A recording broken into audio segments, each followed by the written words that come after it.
Being brought up on a ranch, I can say that I can't speak for anybody else. I mean, we work cattle.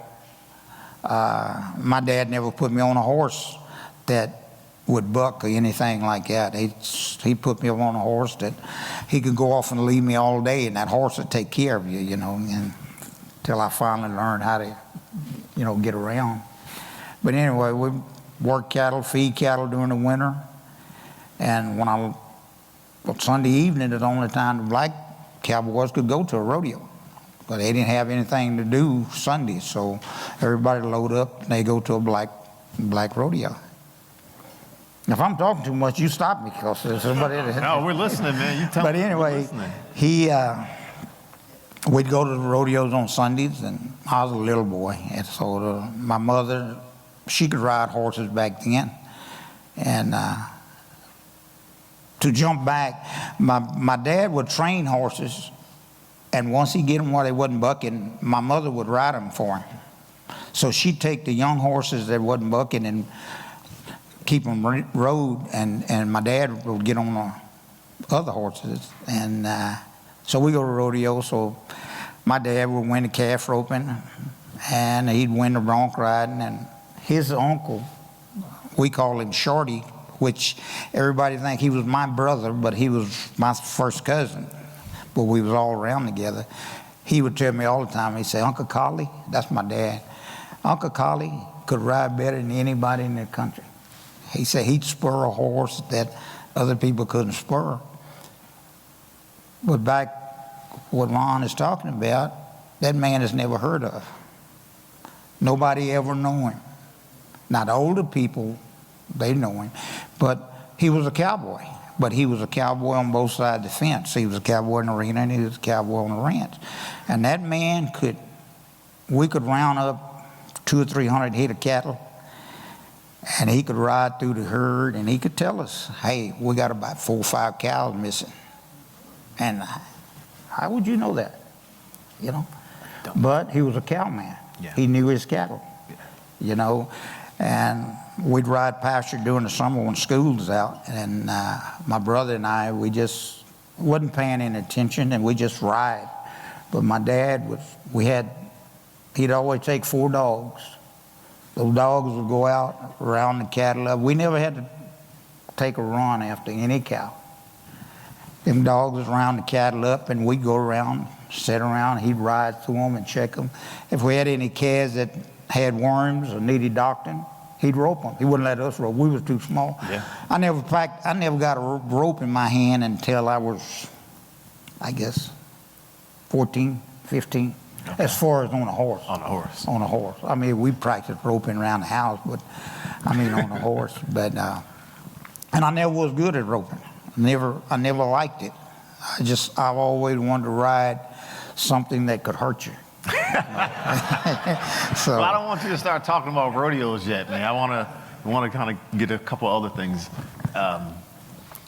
talk about a couple other things before we get to the rodeos and stuff. But what about you, Larry? How long has your family? Do you know how long your family's been in South Texas?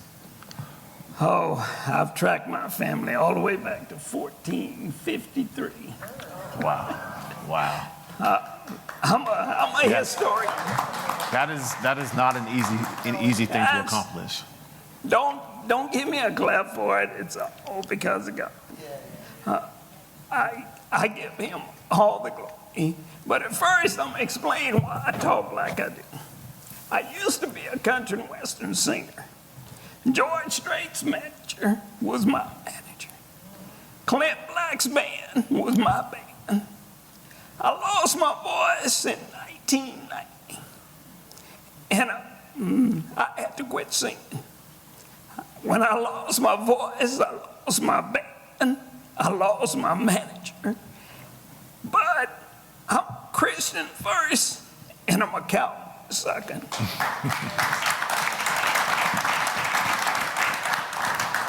I know when God takes something big from you, he adds something bigger.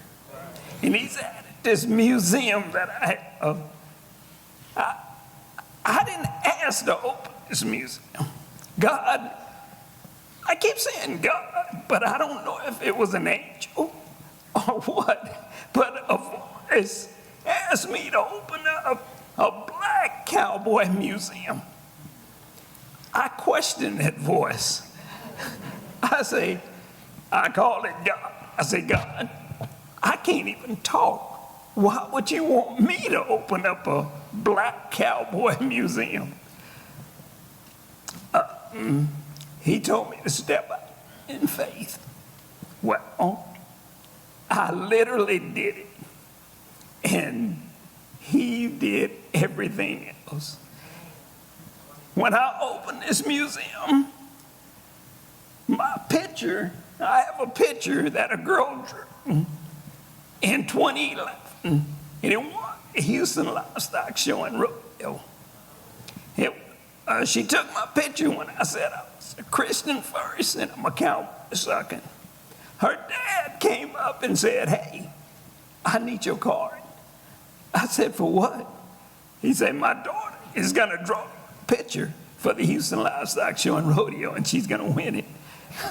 I laughed at him. I said, tell her, don't draw my picture. I say, my picture ain't never won nothing.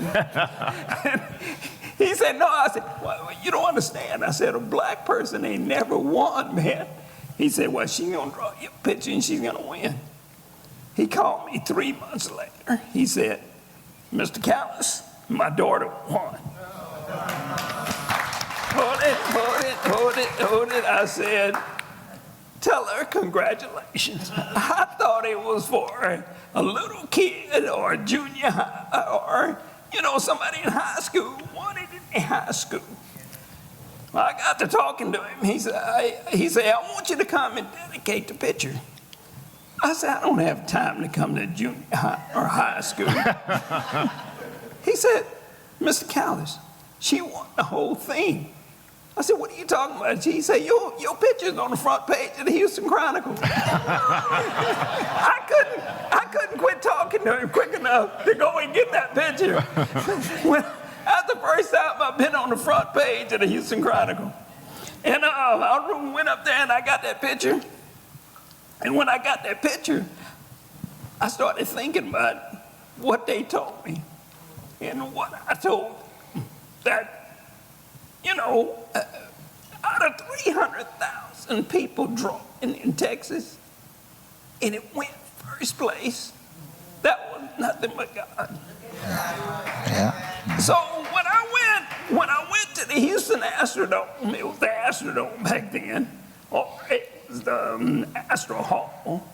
I went up there, and I had 5,000 people in there, and they're all sitting up high. And when I walked in, they told me to wear the shirt that I was wearing and the pants and the chaps. I wore everything, and people said, there he is, there he is.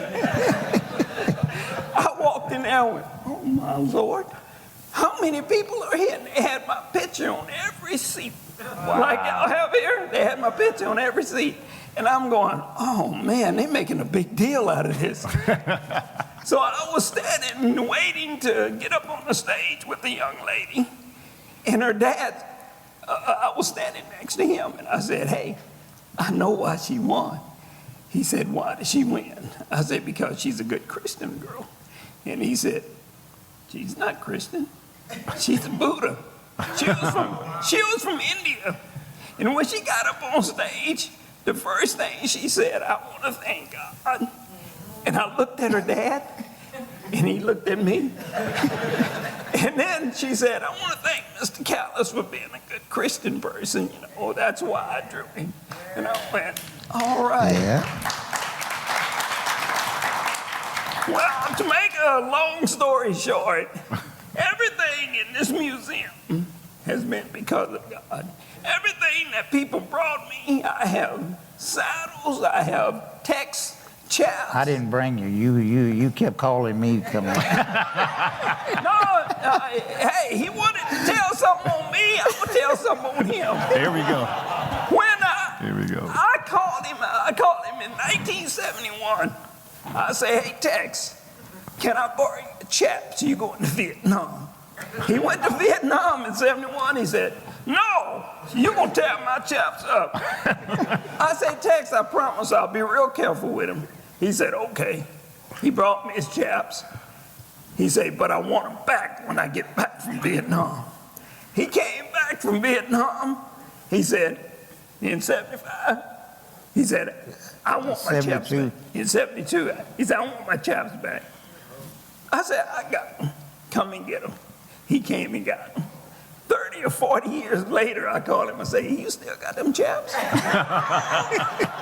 He said, yeah, what you gonna do with them? I said, I'm opening up a Black Cowboy Museum. He brought me his chaps from high school, his chaps, the red chaps that I wore. I have a picture in my museum of me wearing his chaps. And he brought me his rigging from high school, his spurs from high school, his chaps from college, his spurs from college, and his rigging from college. I said, I only asked for the chaps. He said, you don't want the rest of them? I said, yeah, I do. But he is the only person in the museum that he loaned them to me. They're not mine. He said, if you lose this museum, I want them back. Then I asked him for the buckles. He had a bunch of gold buckles. And he said, you're not getting my gold buckles. No way. And I showed him I had concrete on the wall, on one side of the wall. I said, Tex, I can have this welded on here in unbreakable glass. He said, I'll let you borrow them. Well, there's one thing about the buckles. All of them, they don't really mean that much to me because I had won so many, but there are a few of them that really mean something to me. And every one of my high school buckles, they mean everything to me. And the reason I would say that is because my father used to take the boss man's sons to rodeos as kids, because he worked for them, and he would load up 5 or 6 horses in we call it a cotton trailer, 4-wheel cotton trailer, and had it loaded with horses. And he would take me with him sometime. And, you know, you get there and the kids that grew up on a ranch, the white kids that grew up on a ranch with me, we all played together, we roped together, we rode horses together. I mean, there was no separation, if you want to call it. But when he got ready to go to rodeo, I couldn't ride with him. And I asked him, I said, how come I can't ride with them? I said, I can beat all of them, you know. He said, son, it's just not your time. You just got to wait. I said, wait for what? I said, Daddy, let me ride. You know, and he told me, he said, it's just not your time. I said, okay. So I think I went to 2 more. And then I never went to any more again. And the boss man grandson would come to me, and I think one time he won the calf roping, you know. And I said, Gary, let me tell you something. You can't beat me roping calf. And he said, yeah, I can. And we get out there and rope the dummy. It wasn't no mad thing. Don't get me wrong. We were just kids. So my dad had a roping horse, and I don't know who brought it up, but they wanted he and I to match roping calf. And like I say, I didn't practice calf roping. I just did it because it was on the ranch and we could do it.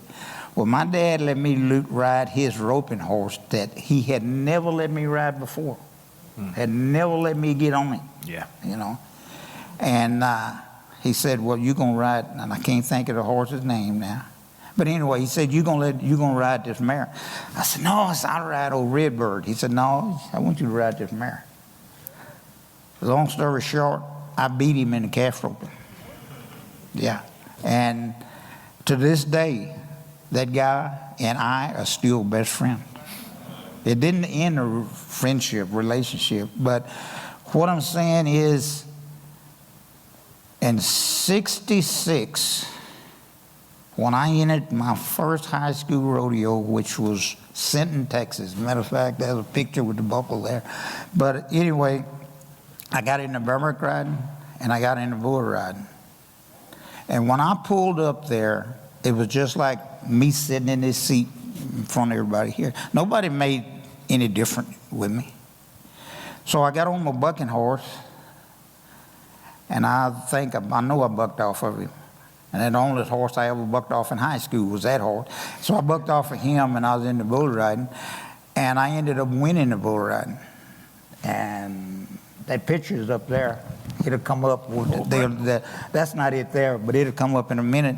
The guy gave me the buckle and everything, and all those guys would shake my hand and everything. But what I'm trying to get over to you, a lot of times and a lot of places I went, they didn't discriminate against me. And, a lot of the guys already knew me. They knew I could ride. And but there are certain rodeos that I went to, you knew how they were. You knew how they didn't want you to win. You ride a bad horse or rank horse, and they wouldn't give you the score. And to be honest about it, it's still happening today. I see it every night on TV, But it wasn't a black or white thing with me. It was a horse, a man, a horse, a bull, a horse, a calf. The rankest horse that you had, I wanted to get on him. So and the people his dad worked for had some of the rankest bucking horses and bulls in the country, and I rode quite a few of them. And I bucked off of quite a few of them, And, but this museum, when Larry called me and told me this, I said, man, that's not me. I said, He said, well, you want to put your buckles in there? I said, no, not really. I said, when am I get them back? But anyway, it all worked over. We made a bunch of trips and that. But what I was getting back to the buckles, I have a buckle on now that it means a lot to me because it's a team roping buckle. And it's one of the first team roping buckles that mean anything, and that was the U.S. team roping. I won the U.S. team roping number 8, and I won the World Series team roping at number 8 and a number 9 in I want to say 17, because that picture you see up there with a horse and rope on, that was in Vegas, and I think that was 17.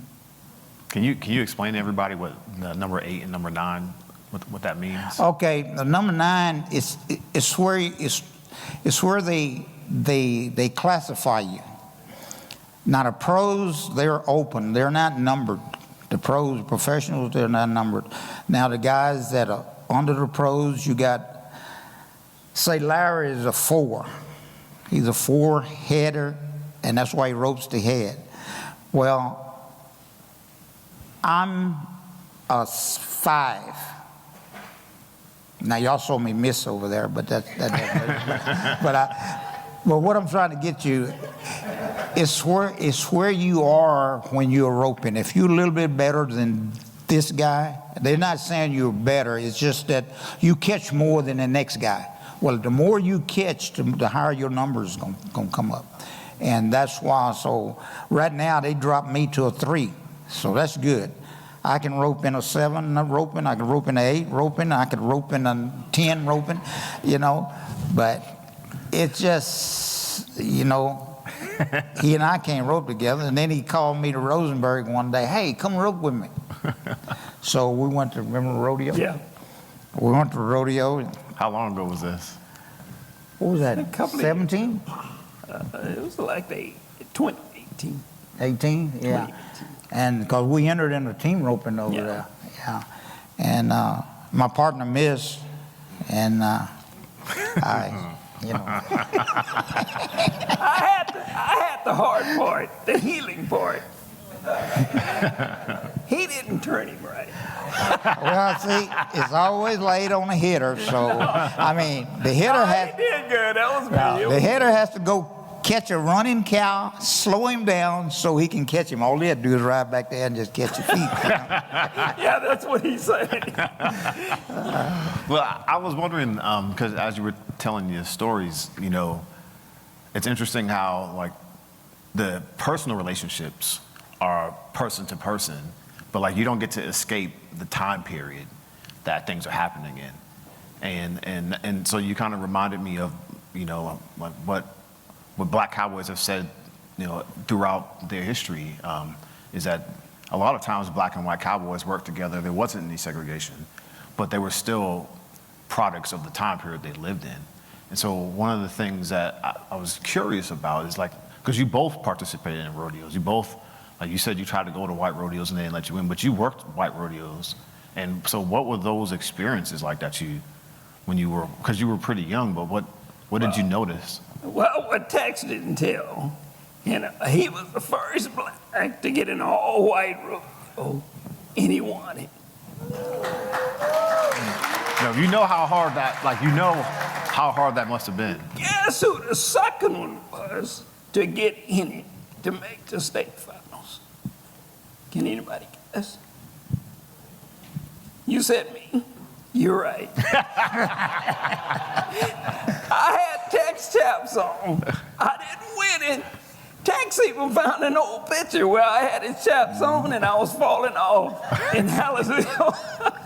And he gave it to me, but I appreciate that picture and I appreciate the chaps all these years. And yeah, I was the second one to make it, but I didn't win it. But I had Tex chaps on. But you know, I just wanted to be like Tex. That's all I remember. but you know, really, it's weird because, I mean, when I come up on a ranch, I mean, I come up where the Cowboys were, you know, they get up in the morning, saddle up horses, and these horses would buck. They'd had to ride bucking horse before they even go to the pastures, you know. So you see this stuff on TV about cowboys, and I'm not a person that like to put anybody down. So, but you see the white cowboys getting on these horses. You see them breaking these horses and how quick they break these horses. That's no way. To a person like me, I see all the mistakes, you know. But what I'm getting at, that's, you know, we fed cattle during I remember my dad had 2 mules and a buckboard, and we fed cattle during the winter when it was snowing, and we don't have that now. I mean, the world is, I mean, we all have to get together. I'm serious. The world is going bad. But we would feed cattle, and I'd be on the wagon in the back kicking off the hay, and my dad be driving the mules. And so one day we was coming through a gate, going to feed cattle. And he said, he called me Chief. And why he called me Chief, I don't know. Now, I tell people I never had a nickname, but I guess my dad, that's the only name my dad ever called me was Chief. And if he ever called me Tex, I knew there was something wrong, you know. So, but I was going out the gate with these mules. And I got outside the gate, and whoa, these mules still going. Whoa, these mules still going. And my dad looked around and see that I can't stop them. So he has to run and jump up on the back of the wagon and crawl up there in the front seat, and stop the mules for me. And I never drove those mules again, though. But we really worked. There was nothing on the ranch that we didn't do. We cut hay, we fixed fence, you name it, we did it. And to see Western movies and they don't have black men doing these type things with us, it's wrong, because I knew it was done. Just like Fort Bend, you got, I don't know, Willie Thomas, he was one in the Hall of Fame. Yep. He come up on the George Ranch. Yep. He was a cowboy, yep. You know. Well, actually, I can name cowboys that were really cowboys and nobody ever heard of them. Yeah. let's explain what a cowboy really is. Now, Tex is a real cowboy. You don't find many real cowboys anymore. A cowboy in 1820, 1821 was a black man. A cowboy was a slave. A cowboy was a black man. A cowboy was a servant. Anything to be done on the ranch, they go say, hey, go get that boy that worked the cows. Go get that boy that worked in the house. He was called a house boy. Go get that boy that worked in the yard. He was called a yard boy. And the one that worked the cows, he was called a cowboy. In the 1800s, the white man was called a cowhand. He refused to be called a cowboy because that was a black man in the 1800s until Hollywood heard about it. When Hollywood heard about it, they didn't want to put the black guy on TV, so they put a white man on there and called him a cowboy. And that's when everybody in Texas started seeing cowboys on TV. Well, I'm a cowboy. And all the old guys had them died out. And they didn't know where the word came from. It came from a slave. It came from a houseboy. It came from a person that was way down in the pen. And that's where the word cowboy came from. And Tex is a real cowboy. I'm not going to say that I could be what the cowboy Tex was. Tex wasn't a cowboy, his dad was. I wasn't a cowboy, my daddy was. Because times have changed. But I did some of the same things, and I have a book I just wrote about me growing up as a little cowboy. And I grew up as a cowboy. I was a servant. I wasn't a slave, but I worked cows, and I was on a ranch. So that kind of makes me a cowboy, one of the last of the old cowboys. Now you both. But I don't consider myself old, so. That's right, Larry. I never drove mules. Earlier, Larry told me. That's a privilege. I know. That's a That privilege. was a privilege. Hey, I know why he drove the mules, because it was muddy. You couldn't drive a car out there or a truck. And they got the mules to pull a wagon to get the hay off. I'm gonna let you know that. I'm not gonna try to say Texas back in the 1800s. Well, Larry, you did tell me earlier that you were just 49 years old, so he looks good, doesn't he? And I told you I was lying too. So you guys have been telling us about, growing up in your youth and that you guys were working cattle that whole entire time, almost your whole lives, really. When did you guys realize you were good? Like, what was that moment when you were like, oh, I'm good at this? That moment never hit you. It never hit you? Never hit you, because you've always trying to do better. And to do better, if you satisfy for good, you will never get any better. And I mean, I used to take Larry told you about my rigging stuff he got in the museum. I used to take my rigging and put it on the fence and pull it down tight, run my hand through it, and lay back. And just try to lay back and still make my feet do like this whilst I'm laying back. And when I got on a horse, I wanted to be able to do the same thing. Mm-hmm. That took practice, so it didn't make any difference because I beat you. There's 15 other people out here that think they're better than me, so I got to try to beat them. And as far as me ever going to a rodeo thinking I'm here because I'm black, that never crossed my mind. A racial barrier never crossed my mind until I started Vietnam.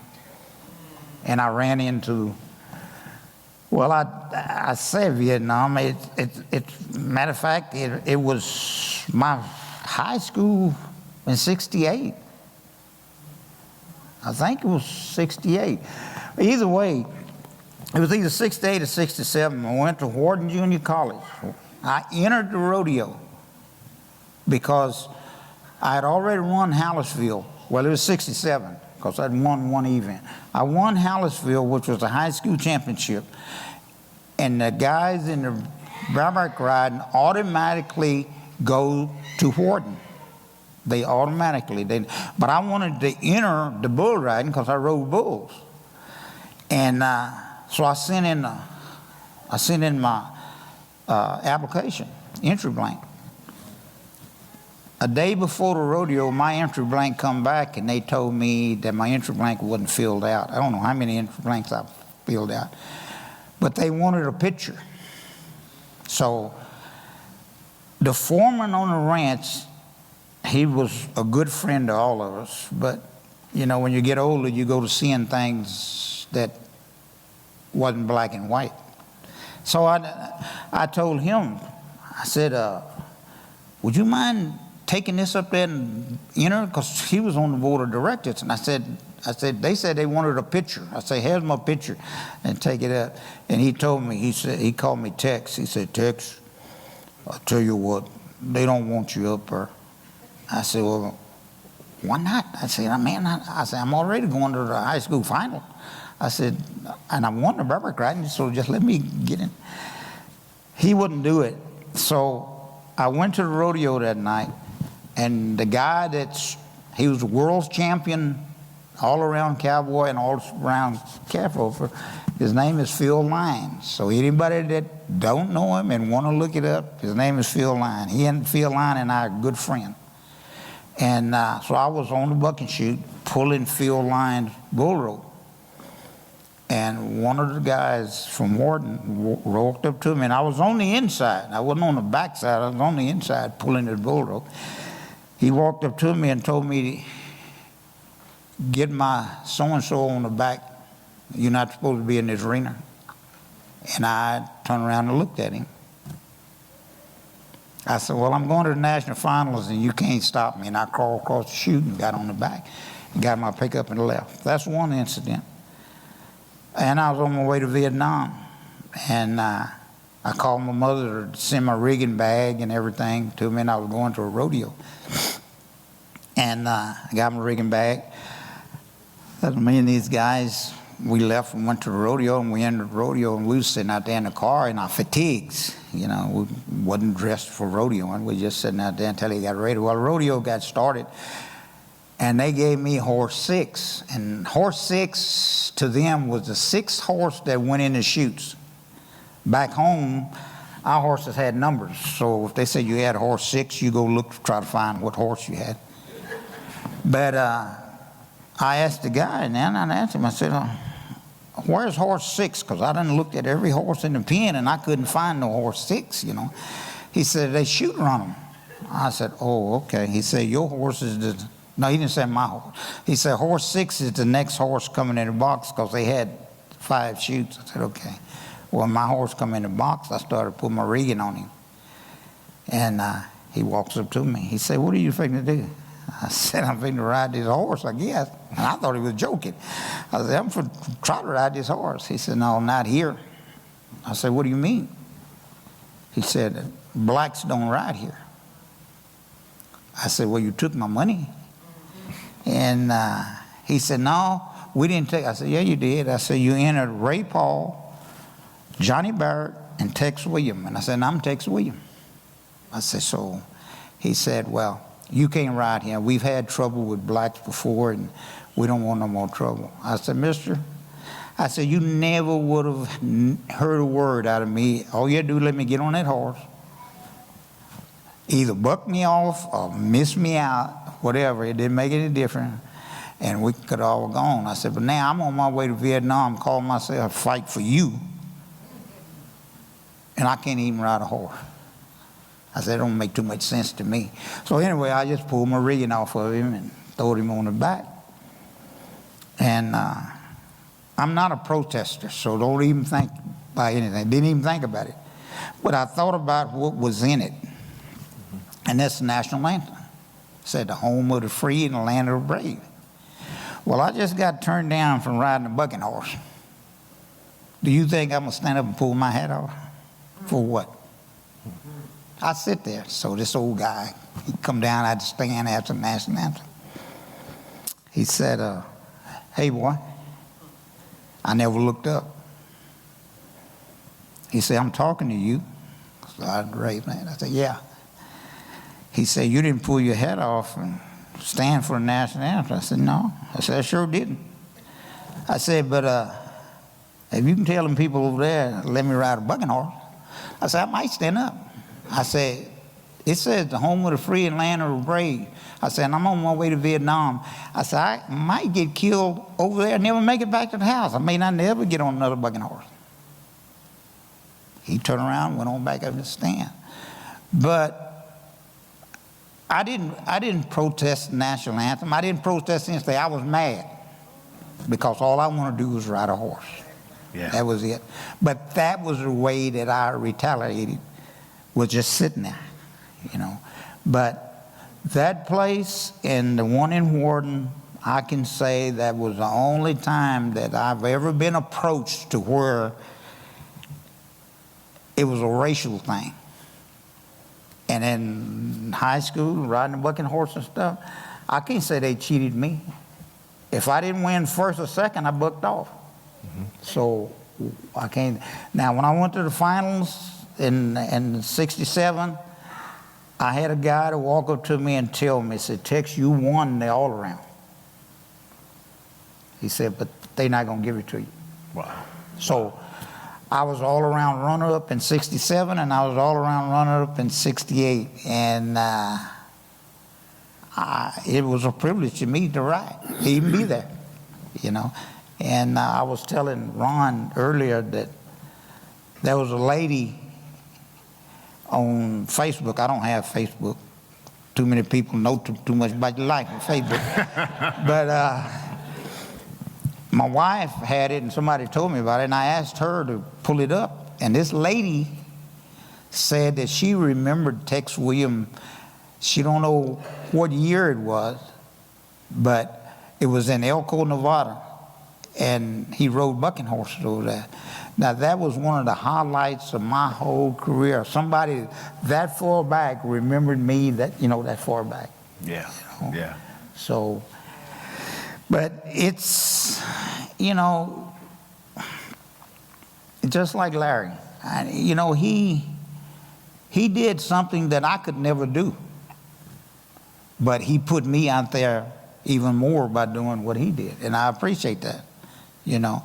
And but I never thought of myself as being great. It's just the idea that, and I never thought of myself being first, because I've told him a lot.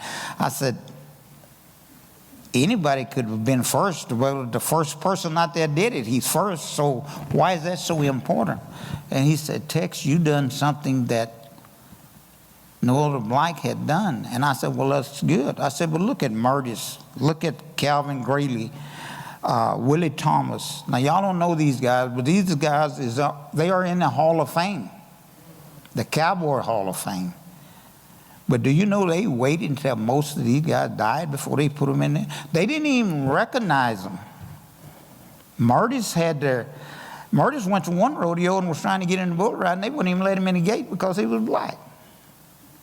He made the national finals, I don't know how many times, but in '67, Murtis should have won the all-around in the RCA finals. Yeah. And he didn't. Yep. But that was the same year that I went to the high school national finals and I won. Yeah. So I can't say I'm the first, but I can say I'm the first in high school. You know, there were guys way better than me that could ride. I could call names for guys that could ride bucking horses, but they just would not let us rodeo with the whites. And it wasn't, like I said, it wasn't not trying to be better than you. It's competing with that animal. You know, so. Well, I think that you bring up a really important point about kind of the extra lengths that black cowboys and just black people in general had to go through just to show their excellence. Yeah. But that's a part of America, and like you were saying, I mean, you had every right to sit down because you were denied what this land said you were supposed to get, and that was just a chance to ride a horse. I mean, that is America, and that is the country that we live in. And this is one of the reasons why we did this exhibit was to highlight these stories and these people who were overlooked and who America decided were not important and shouldn't be a part of the story. And that's why, I mean, like, these guys are so humble, right? They are so humble in what they've done and what they've accomplished, and yet their accomplishments allow us to see where we are and how far we've come. Well, this is why I opened up the Black Cowboy Museum. It's because I didn't want what Tex and Murtis and all that black Black Cowboys what they did to go in vain. Yeah. Because if I hadn't opened this museum, Tex wouldn't be in the Oklahoma The Cowboy Hall. Cowboy Hall of Fame. Yeah.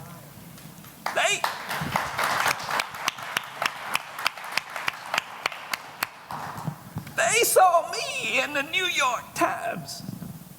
I was in the New York Times talking about black cowboys, and Cowboy Hall of Fame came to my museum from Oklahoma and to see what I had.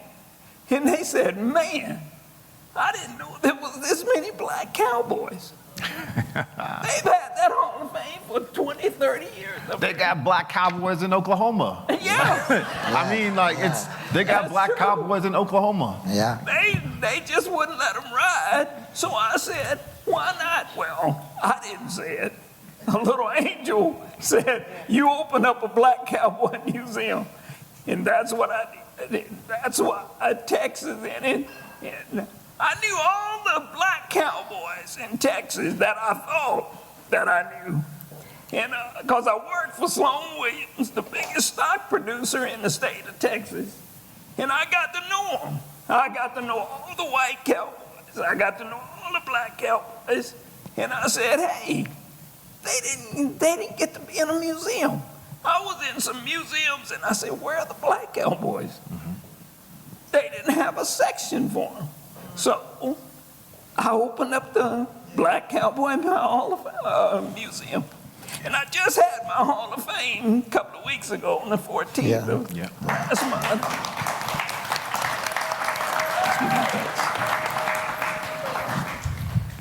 It was in Rosenberg, Texas. I had Bailey Brett Kid, Clinton Worth Jr., Skeet. I had a white guy that I grew up with ever since I was 3 years old. He came up to me, he's 90-something. He's from El Campo, Texas, where I was born. He used to live about 10 miles down the road from us. Yeah. And he walked he was walking like this. He said, they call my daddy Puggy. They call me Little Puggy, because I was always with him. He worked for Sloan, and I always followed him. Everywhere he went, I was his shadow. They say, hey, Puggy, you got a little Puggy here, huh? And he walked up to me, he said, hey, little Puggy, I hear you opening up a Black Cowboy Museum. I said, yes, sir, I am. He said, can I be in it? Oh, he made me cry. I mean, tears was coming out my, I said, of course. I said, what you got? He said, I got an old saddle from 1954 up in my attic. And it was in July. I had to go get up in that attic and go get that saddle he had with his name on the back in 1954. And I got it in my museum right now, celebrating that man right there, Willie Thomas. He was a great cowboy. Jesse Gonzalez, one of the best Spanish cowboys, Hispanic cowboys. Murdy Steinman, Sloan Williams, the guy I used to work for. I put him in my Hall of Fame because he had bulls that was a Hall of Fame. And there's Tex Williams right there. So if y'all want to come take a picture of this, you're welcome to. And I have a lot of history to tell you, but I don't think we have enough time for all that stuff. So, you got any more questions? Well, there was a story you told me a long time ago, not a long time, but a while ago about you and your father, how you followed him around, and he sent you into. Oh yeah, that's in my book. I followed my dad so much. The reason I was a cowboy, because it was what I found out after I had my museum. This is what slaves used to do. They used to work cows. They would get the cows out of the woods. The white man wouldn't walk in the woods on foot 2 or 3 miles or run 2 or 3 miles to get the cows out of the woods. Well, they put the slaves out there to do that. Well, my dad and I in the 60s were working cows for Mr. Sloan, and Daddy saw some cows from here to that building over there a block away, he saw some cows in the woods. And there was a little opening, and I heard the dogs barking at him, row, row, row, trying to get him out. He say, boy, them dogs ain't gonna get them cows out of there. He saw a little hole where the cows went into the woods. And it was just big enough for a little boy like me, 10 or 11 years old, to sneak through there and go through there. And from here to that wall over there, and I had to go through the woods and get down on my knees, kind of like, and crawl through there. Well, I got halfway, and I heard the dogs barking. And these cows started rumbling and coming through the woods. And I said, oh no. I couldn't turn around and run fast enough or they'd run over me. I looked up, I saw a branch. I reached up and grabbed the branch and I pulled myself up. And one cow went under me, didn't touch me. The second cow went under me, she hit my feet. The third cow come and hit me right in the stomach. And I held on to that branch, but then when the cow went through, I knew it was 3 of them back there, I fell. And I heard my dad saying, Larry. I couldn't say anything because the cow knocked the wind out of me. And I couldn't stand up to breathe. I was going, I was trying to say, Daddy, I'm here. I had to walk out of there. He called me 3 times. He said, Larry. He kept getting louder, Larry. And I kept walking, and he saw me, and when I stood up, he said, how come you didn't answer me? I say, Daddy, the cow hit me in the stomach and it knocked the wind out of me. He said, you okay? And when he said that, I saw a tear in my dad's eyes. I had never seen my daddy cry before. I was like 10, 11, maybe 12, and I had never seen my daddy cry. He was a big guy. And he had a tear in his eye, and he wiped it. He said, you okay? I said, yeah, I'm okay. And I just kept looking at him, and my other eye was crying. I said, man, my dad is crying. And he said, get on your horse, let's go. And we went to work them cows the whole day. I was just thinking, I said, I'd never seen my daddy cry. Yeah, but he knew he shouldn't have sent you in that brush like that. Yeah, he probably, after it. Yeah, he thought about it. It was 15 minutes, them dogs wasn't going to get him out. Right. And then after about 20 minutes, them dogs started pulling him out of there. So that's where I learned that I work cows like the slaves did back in the 1800s. That's when I learned I was a cowboy. That's awesome, man. I mean, I can only imagine what that must have been like in that moment. But I didn't know God back then. I didn't know who God was. It took me a long time before I learned who God was. And He's been saving my life like that for years, and I didn't know it. I thought it was me. No. I hear a little voice, and I thought it was me. It was always me. I played guitar, and I sang, and I always thought it was me. It wasn't me. God took my voice because I thought it was me who was doing it. All I had to do was start going to church like Mama asked me to do. And I didn't go to church. When I got out of high school, I said, I'm never going back to church. But I go to church every Sunday now. And I play guitar. I don't sing. I play guitar every Sunday for 6 years. I've been going to church. And I go on Wednesday nights because they have a Wednesday night prayer. And I go in there and play. So, hey. But like Tex was saying, he was a cowboy. Tex was a cowboy. And I can name you some cowboys, but it'll be too many of them here in Texas, all the black cowboys that really changed. Well, since you brought it up, I want to hear more about your singing career, man. I want to hear more about the people you opened for and what was it like, and just talk about country music.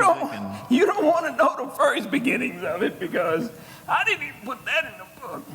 Like Tex was talking about, he didn't want to, bring up racist stuff.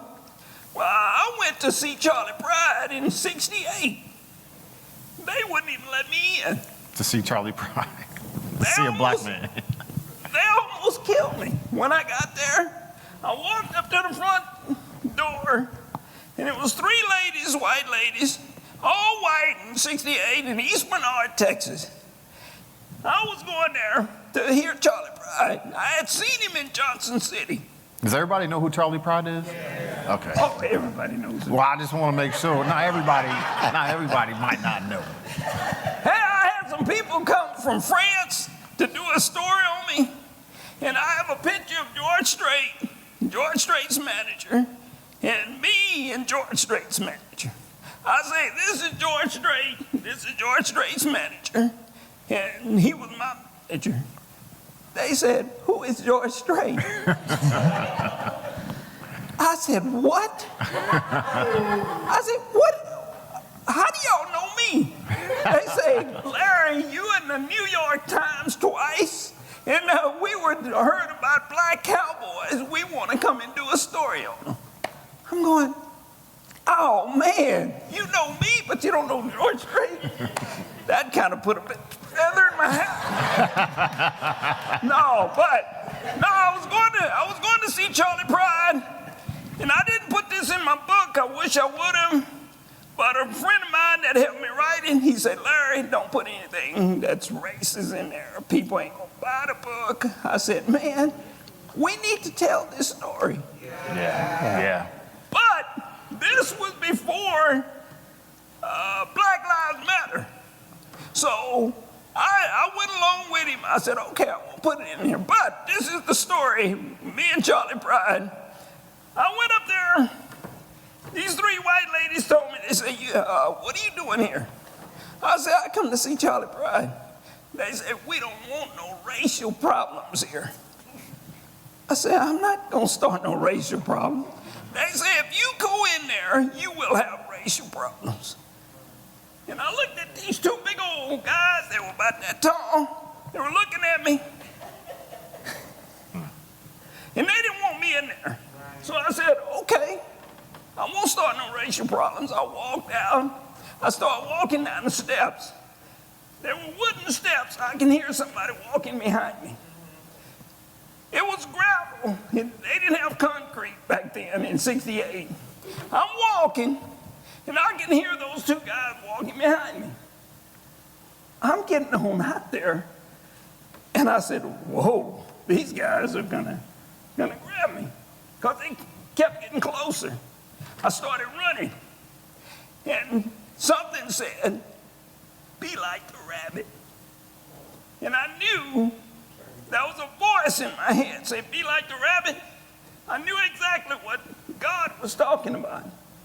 So I turned to the right, knowing my car is parked back here. When I saw those 2 guys take the bait, I ducked down under the cars. I started hopping back to my car. I couldn't hear them coming behind me. I said, if they come behind me, I'm just going to have to start running again. Well, I was tipping on back to my car. My car was about from here to those trees out there. And those guys, they took the bait. They were looking for me. And I could hear them saying, where is he? Where is he? Where is he? And I'm hopping back to my car. I hopped back in my car. Luckily, my parents' car the light wouldn't come on, you know, when you open the door. I said, thank God that light didn't come on. I got in my car. I sit down like this.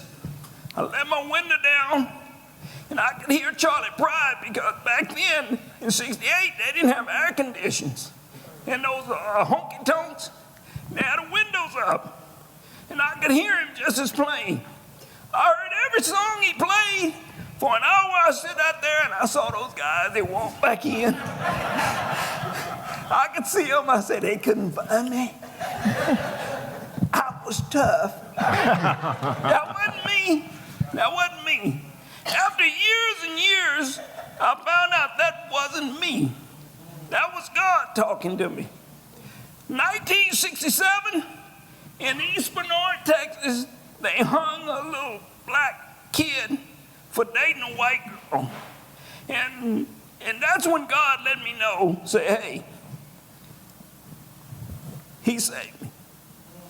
He saved my life then. I have 3 more stories I can tell you like that, but I'm not. But anyway, God has been saving my life ever since I was born. And one of the best ones that I have in the book, I was riding a bull trying to be like Tex. In 1972, I had a bull that I brought to the rodeo. Mrs. Sloan had me bring the bulls in a trunk and a trailer. And I knew what bull I couldn't ride. It was a black bull with little bitty horns. And guess who drew that bull? I drew that bull. I hadn't been riding as much as Tex. I'd been on about 3 or 4 bulls. I had about 5 or 6 I rode at Mrs. Sloan's place, but they were just, practice bulls. I could ride them. But that bull, I knew I couldn't ride. Because he jumped out there and he spin to the right, and then he spin to the left. And I said, if he spin to the left, I got him. Because I was left-handed. But there's something I learned about Tex. He could ride left-handed, or he could ride right-handed. I've never known anybody that could do that. Do you? Not really. No. I had his rigging. When he brought me his riggings and he left, I started putting his riggings in my case. And I said, whoa, wait a minute. I was going to run out there and stop him and say, Tex, you gave me the wrong rigging. But I say, he wouldn't mix up a rigging. I kept looking at it. I said, that's right-handed and this is left-handed. Oh, well, I'll ask him when he get home. I called him, I say, hey, Tex, you gave me one of the wrong riggings. I said, what hand do you ride with? He said, I ride with both. I had never heard of that. Then I started looking at all the pictures. I have a deal of pictures of Tex riding. You'll see it riding with his right hand, or you see it riding with his left hand. Well, I rode with my left hand. And when the bull came out, before the bull came out, I was so scared of that bull, I was shaking back there. I said, I need to stop doing this. I'm not going to be like Tex. I say, but I don't want anybody to think I'm a chicken. So I said, maybe if I got down on my knees and prayed. I waited for him to buck a bull out when I knew everybody was watching the bull rider. So I was praying. I said, God, please. I'm not asking to win. I just don't want this bull to step on me and break my head. I didn't want him to step on my head. And I got on the bull. I come out. Bull was so quick, he just jumped out left. And I said, I got him. And as soon as I said I got him, he turned back to the right. I fell right down into the well, right underneath the bull. I was sitting down like this. I said, please, God, don't let him step on my fingers. Because he was stepping all over my fingers, everywhere. He didn't even step on my legs. He was just jumping and kicking. And I said, please, God, don't let him step on my... He could have stepped on my head and smashed me. But I didn't want him to break my fingers because I played the guitar. All of a sudden, after 2 seconds, 3 seconds under the bull, something hit me real hard. Wham!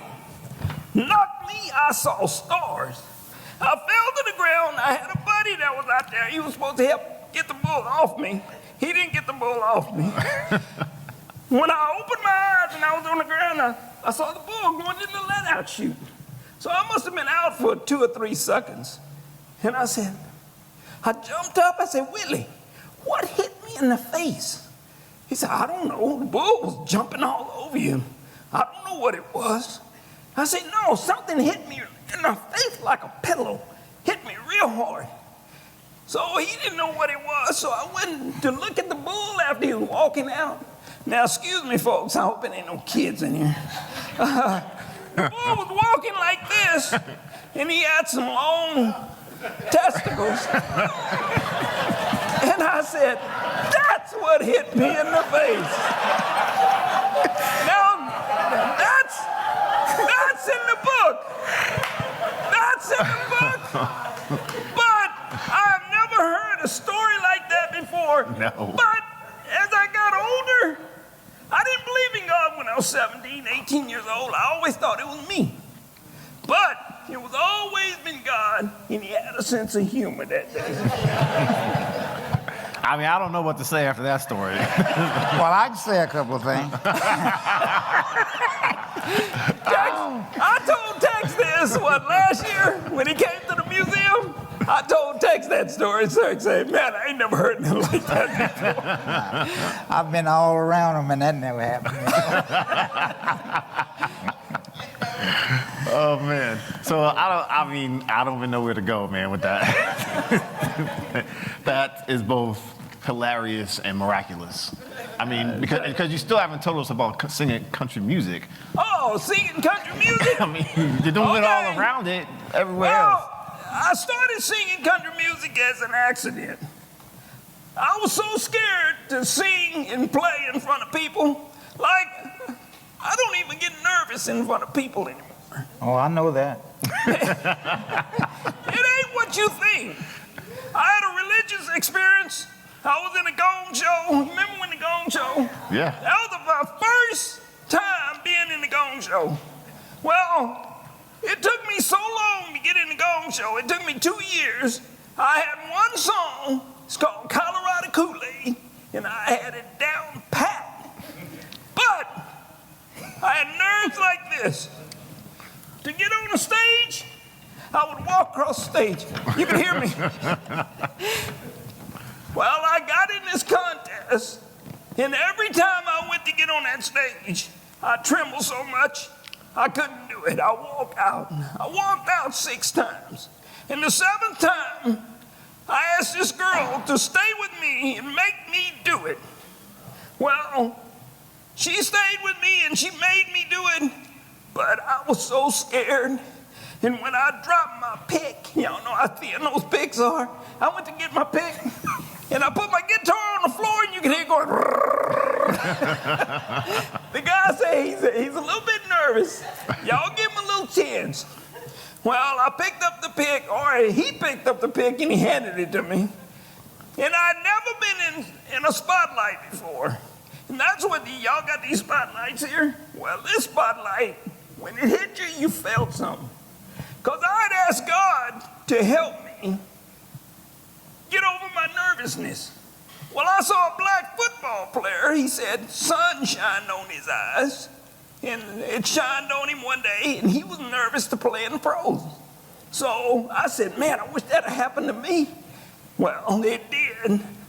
They shined a spotlight on me, and when I hit that spotlight, God let me know I was ready. And I sing that song, and I had a religious experience. You're going to have to buy my book to see what happened in it. But since y'all came out here, I can tell you what happened. My body lifted up out of my body, and I had an out-of-body experience. And it really happened. I don't just tell stories just to be lying or telling stories, because I know I'm telling stories that I say God had me to do this. Well, I can't tell that story if God really didn't tell me that, or it didn't happen. So, but I lifted back in my body, and I started singing, and I've been singing ever since. I got in another band. A guy saw me from that. I won $1,000 that night. All right. Singing that Colorado Kool-Aid, and a trip to New Mexico, to Mexico, Puerto Vallarta, Mexico. Well, I come back, and people started wanting me to sing in their band. So I started singing all over Texas. I could tell my kids when they were growing up, I said, I used to sing over there. I used to sing over there. They said, Daddy, is there any place you haven't sang? Because I used to tell them, well, all the places I sang. And I sang a lot of places. George Strait's manager was my manager. Clint Black's band was my band before I lost my voice. And I opened for Selena, opened for Travis Tritt, Emilio, Johnny Rodriguez, 3 times. Wow. Some more, Colin Ray. be some more people, but Selena was probably the biggest one that I should have had a picture with. You know, and when I lost my voice, I lost my manager and I lost my band. But like I say, I'm a Christian first and I'm a cowboy second. This museum is way bigger than George Strait. So I've been in the New York Times twice. I've been in Netflix. I have oh, here it is. Have y'all seen Netflix, Hound the Hog? If you take a picture of this when we get ready to leave, y'all take a picture of it, go home and watch it. It's real good. It's about food and cowboys. And I'm the cowboy they talking about in Netflix. it's an excellent show. It's excellent. They made 2 movies after I did the Netflix. They made The Concrete Cowboy. Have y'all heard of that one? Trash. No, I'm really serious. Y'all laughing about it, but it was trash. It was cussing, it was drinking, and it was people that thought they were cowboys. They called themselves cowboys, and they were trail riders. Not one of them worked the cow, not one of them been a rodeo, and they called themselves the Concrete Cowboys. I had a lady come in there last week, or this, what is the day? Thursday. She came in there last week, last Friday, and she said, I said, you know where the Cowboys came from? She said, Philadelphia. What? All right, the next movie they made, they got it from me, was The Harder They Fall. Have y'all seen that? Y'all think that was great, right?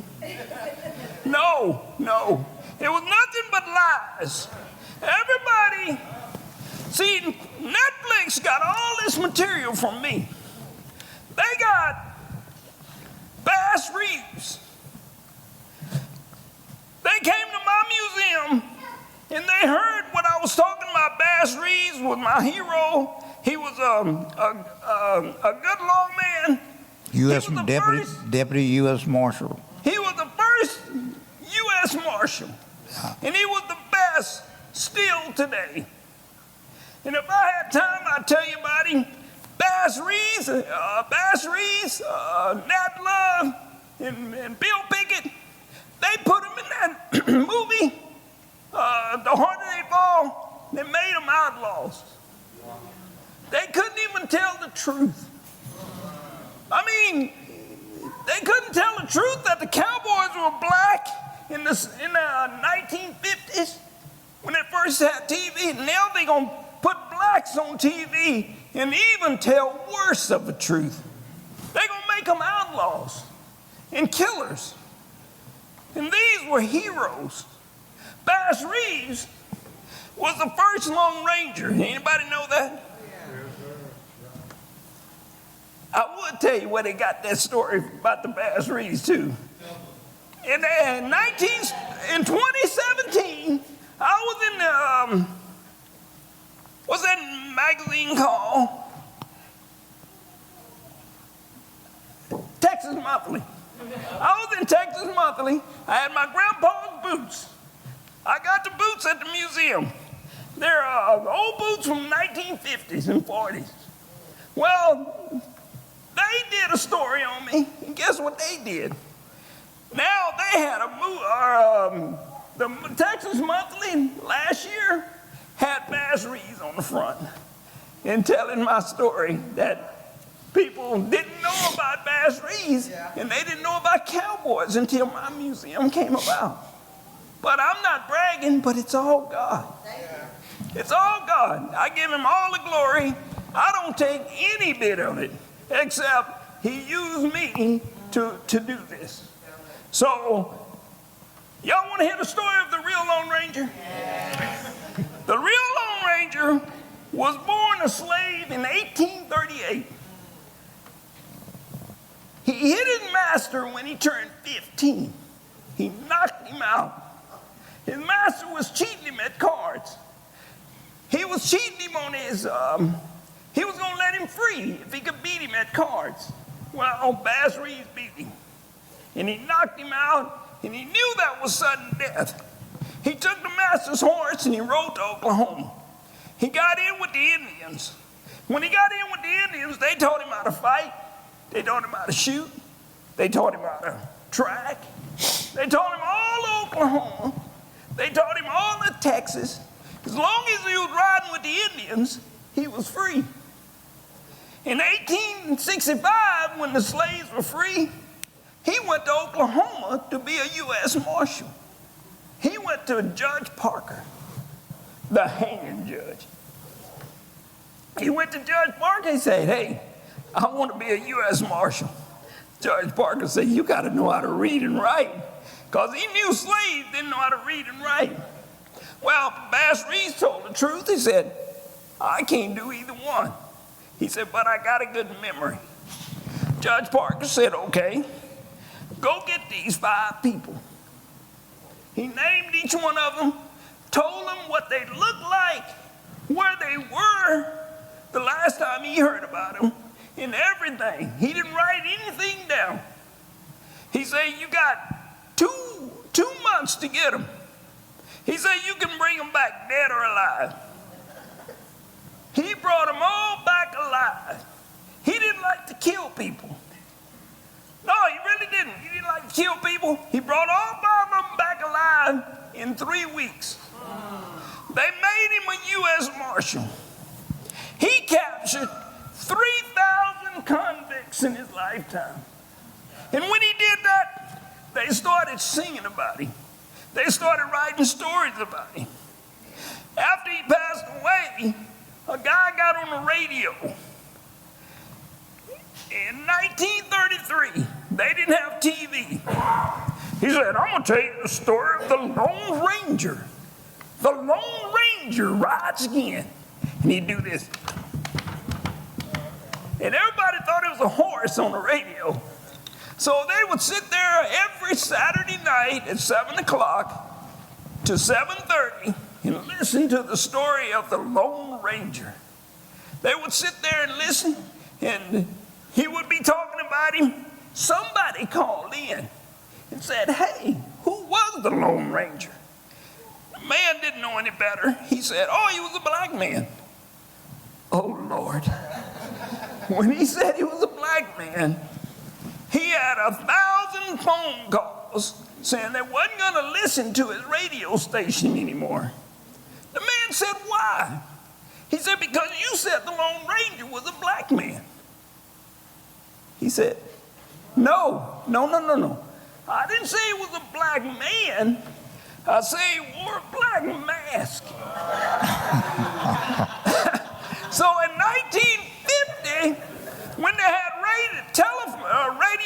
TV, they wanted to put the Lone Ranger on TV. But they knew they wasn't going to accept him on the radio as a black man. They sure wasn't going to accept him on the TV as a black man. So they put a white man with a black mask. And that's how the Lone Ranger became. You know how Tonto became? They knew he had Indians helping him. So they wanted an Indian to help him. So they wanted a real, authentic Indian name. So they drove from Hollywood to New Mexico. They went to the Indian reservation. They got out, they said, hey, we want a real, authentic Indian name to ride with this white man with a white hat, white horse, and a black mask. The Indians thought for a minute. They said, call him Tonto. They said, all right. They loved it, the Lone Ranger in Tonto. They took it back to Hollywood, put him on TV. You know what Tonto means? Stupid. All the Hispanic people in here knows, and if we had any Indians in here, they would know it means stupid. They have a river in New Mexico called the Tonto River. It's called the Stupid River. Well, this was a way for the Indians to finally get at them. After they put them on a reservation, they kill most of them, and they kill the buffalo, and they're going to ask, what would you call an Indian that rode with a white man? Call him stupid. All right. But I think that story is also just indicative of what's happened to the Black Cowboy too. Yeah. Right? Like, here we are a part of this industry, we create the industry, we make it grow, and yet we're erased from it. Yeah. And Hollywood is complicit in that narrative that made the cowboy what people think it is today, but not what an actual cowboy is today. And how Hollywood has a lot to answer for in that regard. But you know what I hate about a lot of these, I don't know what you would call them, but people that want to write a story about you. Okay, if you're going to write a story about me, write a story about what I tell you, not what you want to hear. Yeah. You know, and there's a lot of it in there that they didn't even say, you know, or either they wanted it to work this way. If you're going to write the story, write it just like it is. You may not like it, but if you want to hear the story, that's the way it is. And that's like I tell everybody. I don't have anything to say to anybody. I can't tell you anything to, like Larry, I can sit here and listen to him all day, you know. But me, what I tell you, there are the things that happened to me and the things that I did, you know. And I don't know who like it, who dislike it, but it was the way that my rodeo career went. And I quit riding bulls in '75. I drew a bull in Dallas, Texas in 1975 called Grim Reaper. He, big old black bull, had a set of horns on him like this. And I was telling Ron that as long as I've been riding bulls and horses and everything, I never had any bones broke. I've only had, well, I had 3 bones broke. Other than that, I hadn't had any. And I've had horses run over me, drag me, fall on me, and everything. But anyway, I drew Grim Reaper, and the stock producer was Jim Shoulders. He was, I think Jim Shoulders was 8-time world champion or something like that. But anyway, he had rodeo stock at this time. And in '68, I rode one of his bulls, had gone to the national finals in a high school final. And I rode him. He hit me in the mouth, knocked my teeth loose, knocked me out. I didn't even know where I was until I woke up in the ambulance. And then I told him before they got away from the arena, let me out of here. I'm not going anywhere. So, but anyway, back to Dallas. And matter of fact, Marty Dykeman was there, Freddie Richardson, Willie Thomas, Calvin Greeley. All these guys I'm calling, they're in the Hall of Fame. I mean, I rodeoed with them. They were older than me, but I still rodeoed with them. And I drew Grim Reaper, and I didn't know what he was. So I asked Freddie, I said, Freddie, do you know Grim Reaper? He said, Tex, he said, he bad. So I went back, Penn, to look for him, found him. Big old black bull, had a hump on him. I wish I'd had a picture, and I know somebody took a picture of it, but I never got the picture. But anyway, he had a set of horns on him. And in Dallas at the Cotton Bowl, the bucking chutes, they're so high, when you on the bull, you can just see the top of your head. And I don't know, were you there? Mm-mm. Somebody was there, I don't know who it was. They were standing on the back of the bucking chute. And I was pulling my rope. And like you say, I rode with hard hands. And depending on what I knew about the bull, I would either ride left-handed or right-handed, you know. And I didn't know nothing about this bull, so I rode right-handed. And because I figured either way he went, I could overcome what he was putting on me. And Jim Shoulders rode up to the bucket chute, and he knew me. He said, Tex, he said, don't pull no hard rope in this bull, and that means real tight. And I rode a wide 9 rope, and I pulled every bull I rode, I tried to pull him in 2. I mean, because I didn't want that rope to slide, and I didn't want my hand coming out. So I told him, yeah. So I crawled down on him, pulled the rope, whatever. I asked for this bull. I never felt a thing. I mean, you know, a lot of bulls, when first jump out, they pull against you. They get you set up. But I never felt anything. I just set up and rode this bull. And I rode this bull, and I rode this bull. I couldn't hear no whistle. And then all of a sudden, I just couldn't do it anymore. I went out the back end. He caught me right here with them horns, threw me upside the wall. The walls at the cotton bowl from the ground, they might be that tall. And there's no way you can get your toes in the fence or anything. You just had to reach up. And get it. Well, I couldn't reach up because he threw me up. And when he come around, he caught me, threw me up again. Well, I hit the ground, and he went under me and picked me up and threw me up again. So the last time, he run off. And I quit riding bulls then. I never got on another bull. But did that scare me? No. I was at my age. I was at the age that it was time to quit riding bulls. And I knew that, you know, if I couldn't get away from him, I was going to get caught. So I quit riding bulls. But I broke 3 ribs, cracked my nose, and twisted my ankle. Wow. And that's the extent of it, of my, I would say, like I was telling you, I hadn't had anything else broken.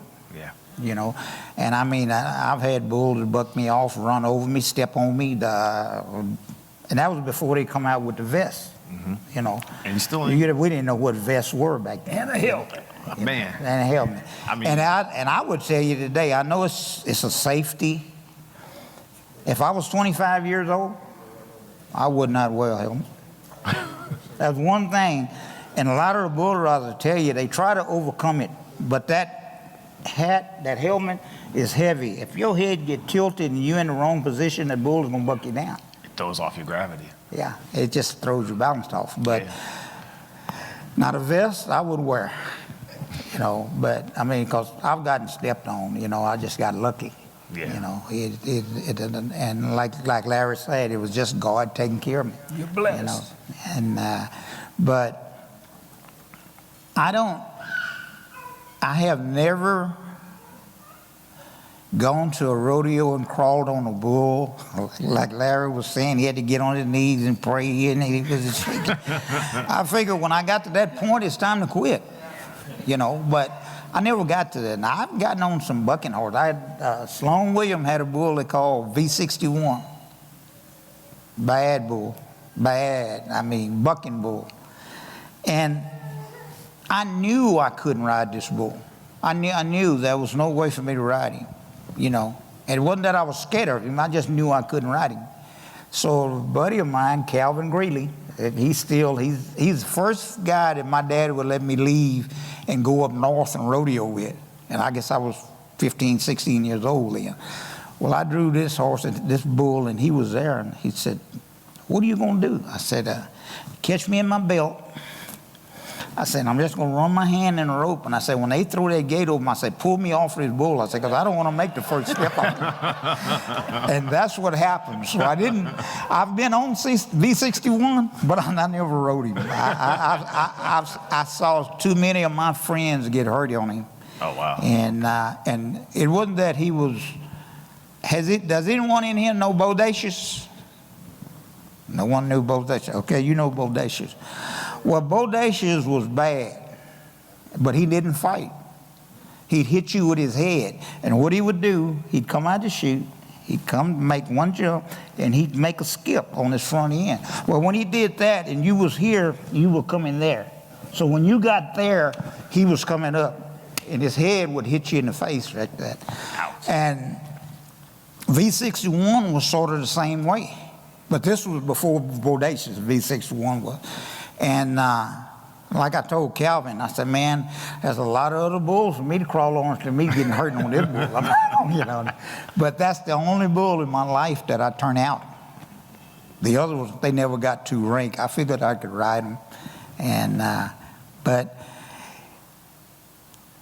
back to me coming off the ranch and everything, and just like this museum. I mean, it's a great thing. It really is. And there are more people learning more about guys that did do things back then that was great, you know. I mean, just like my dad, I call him. His name was Callies Williams. They call him Preacher William. He ended up being a preacher when I got to Vietnam. He got ordained when I got to Vietnam. But he used to go to rodeos and he would sing a church song first and pray after every rodeo. That he was really religious, and he was a real cowboy, and in just about every sense, because when he was at the ranch, the boss man had him doing the things that slaves would do, you know. But it wasn't in the sense that I would say they made him do this. Everything that we did was with cattle. You enjoyed doing it, so you didn't know the difference, you know.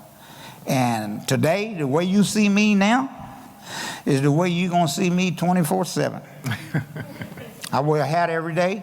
I wear my boots well, I take that lie back. I wear shoes now. I got some tennis shoes that I bought. Boots killed me now after 70-some years, you know, but but really, I don't try to think I'm any better than anybody else. I don't think anything like that. I just like to do the things I do. I like to ride horses, rope steers, and drive trucks. That's it, you know. And with that, I think we'll I guess we'll open up to some questions from the crowd. If you guys have any. Sure. So the way, first, I just want to say before, thank you both, all three, but thank you both so much. I think I've been doing this. I've been here at the Witte for about 6 years, and this has been one of the greatest programs that I think I've been able to attend here, and it's because of y'all. And I think we could all sit here and listen to you all night. But we want to have time for. We're going to do some book signing, some book buying, and the exhibit will still be open as well for you guys to explore. So I'd like to have one question for Larry and one for Tex. So if we could just do one and one, if you have, we're just going to do two. And please use the microphone so we can all hear. Thank you, Joshua. So I'm going to yield my question to someone else. I just want to say, I'm Deborah, by the way, that can't anybody tell our story like we can tell our story. So what you're doing at the Black Cowboy Museum, what you are doing, Tex, for sharing your story is so critical. Even though this exhibit closes on Sunday, I just encourage you, I encourage everyone, please, to tell your story to someone. This is a plug for SACAM. You can always tell it to us. But if you've got cowboys, tell it to the Black Cowboy Museum. Can't anyone tell our story like we can? So please tell your story. Thank you. Thank you, Deborah.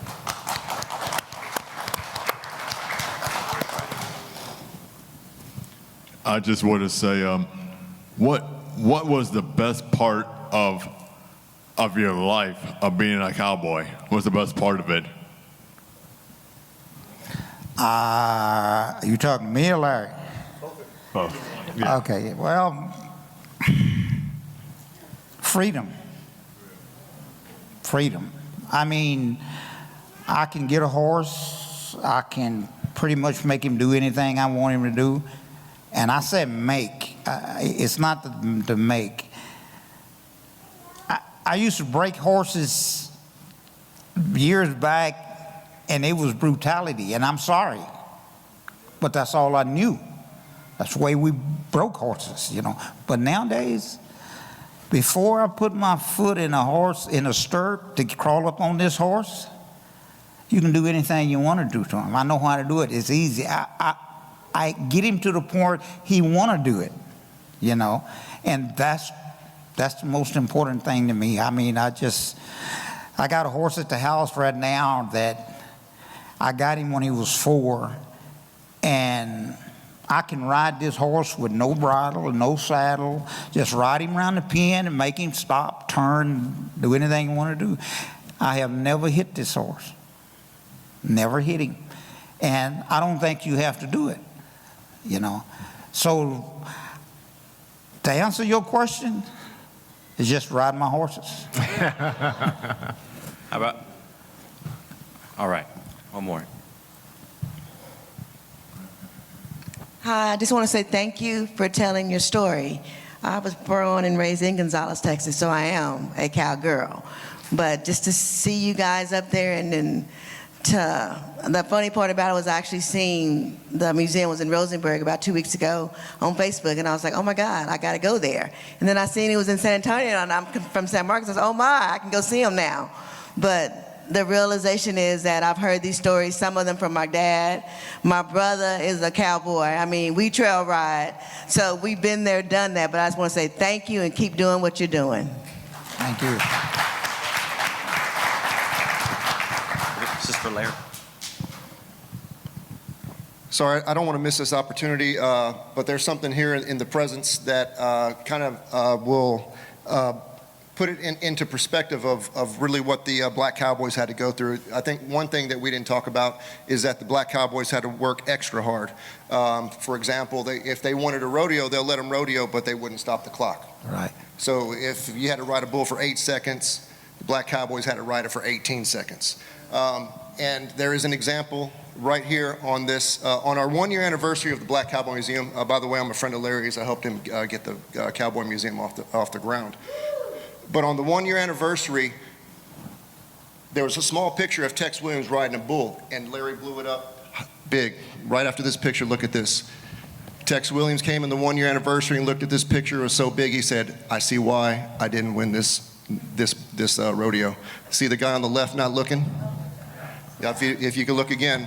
So the Black Cowboys had to work harder than all other cowboys. But I didn't want this opportunity that was right here in our presence for y'all to miss this. And so this is an example. And that picture was at the college finals. I went to college on a rodeo scholarship. And that's at the college finals. They didn't look and they didn't stop the clocks. They sure did. But it was a privilege to be there. That was in Deadwood, South Dakota, the days of '76. And the PRCA guys can go there, and I've ridden in that arena. So that's my highlight right there, you know. Well, thank you both again.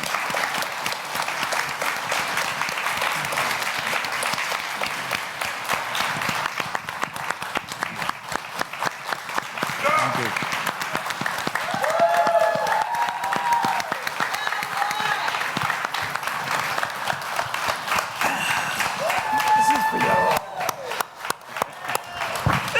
This is for you guys to come here and listen to what we have to say. This is my highlight. This is the highlight that I've been striving to have, for people to accept what I'm doing. Thank you. Now go buy Larry's book. And I thank everyone Go buy Larry's because between this guy and this guy, I told him I didn't have anything to say.